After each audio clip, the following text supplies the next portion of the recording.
નમસ્તે મિત્રો, આ વિડીયોમાં તમારું સ્વાગત છે। અગાઉના વિડીયોમાં આપણે જોયું કે કેવી રીતે રામુ અને તેનો પરિવાર નવું કામ શરૂ કરવા માટે બેંકમાંથી લોન લેવાનું વિચારી રહ્યા છે। આજે આપણે જોઈશું રામુ અને શ્યામ તેમની દુકાન માટે સામાનની ખરીદી કઈ રીતે કરે છે।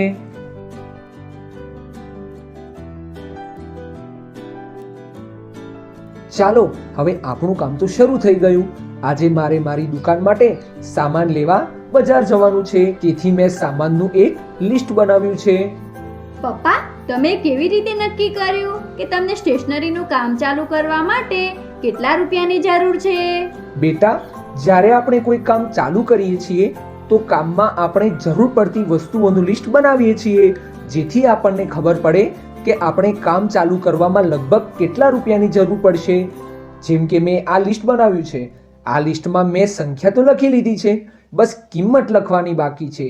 પછી મને ખબર પડી જશે કે મારે સામાન ખરીદવા માટે કેટલા રૂપિયાની જરૂર પડશે। તે કેવી રીતે પપ્પા? માની લે કે એક ચોપડી 20 રૂપિયાની છે અને મારે કુલ 5 ચોપડીઓ લેવી છે, તો ચોપડીઓ ખરીદવા માટે કુલ કેટલા રૂપિયા થશે? 20 ગુણ્યા 5 એટલે 100 રૂપિયા। અરે વાહ પપ્પા! ચાલ હવે સામાન ખરીદવા માટે જઈએ અને જોઈએ કે વાસ્તવમાં આપણે કેટલા રૂપિયા જોઈએ છે। કેમ છે મોહન, મારે મારી દુકાન માટે આ સામાન જોઈએ છે, તેની કિંમત બતાવી દે। રામુભાઈ, એક ચોપડીની કિંમત છે 40 રૂપિયા, એક પેન છે 10 રૂપિયાની। જો શ્યામ, દુકાનદાર ભાઈએ આપણને એક વસ્તુની કિંમત બતાવી દીધી છે, તો હવે બતાવ કે કુલ કિંમત કેટલી થશે? ચોપડીઓના થયા 100 ગુણ્યા 40 એટલે કે 4000 રૂપિયા। પેન થઈ 150 ગુણ્યા 10 એટલે કે 1500 રૂપિયાની। તો કુલ રૂપિયા થયા 4000 અને 1500 એટલે કે 5500 રૂપિયા। હા, આવી રીતે ખબર પડે છે કે કુલ કેટલા રૂપિયા જોઈએ। સારું, હવે આપણે જે 100 ચોપડીઓ ખરીદી હતી તેમાંથી 1/4 તું તારા કાકાને આપી દેજે અને તેમની પાસેથી તે ચોપડીઓના 1500 રૂપિયા પણ લેતો આવજે। ઠીક છે પપ્પા।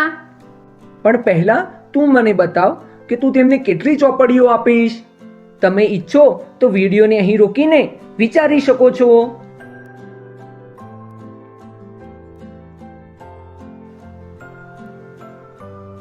100 ભાગ્યા 4 થશે 25, તો હું તેમને 25 ચોપડીઓ આપીશ।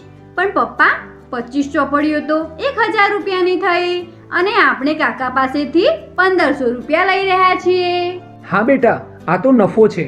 જ્યારે આપણે કોઈ વસ્તુ ઓછી કિંમતમાં ખરીદીને વધારે કિંમતમાં વેચીએ છીએ તો આપણને નફો થાય છે। આપણે 1000 રૂપિયાની ચોપડીઓ 1500 માં વેચી તો આપણને 500 રૂપિયા નફો થયો। અરે વાહ પપ્પા, આ તો ખૂબ જ રસપ્રદ છે।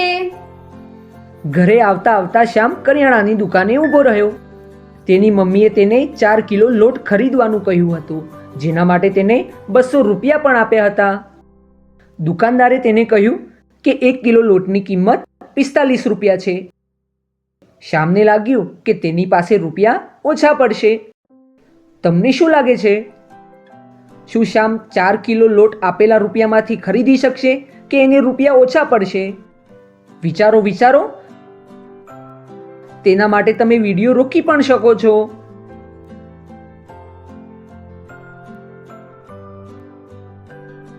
જો 1 કિલો લોટની કિંમત 45 રૂપિયા છે તો 4 કિલો લોટની કિંમત થશે 4 ગુણ્યા 45 એટલે કે 180।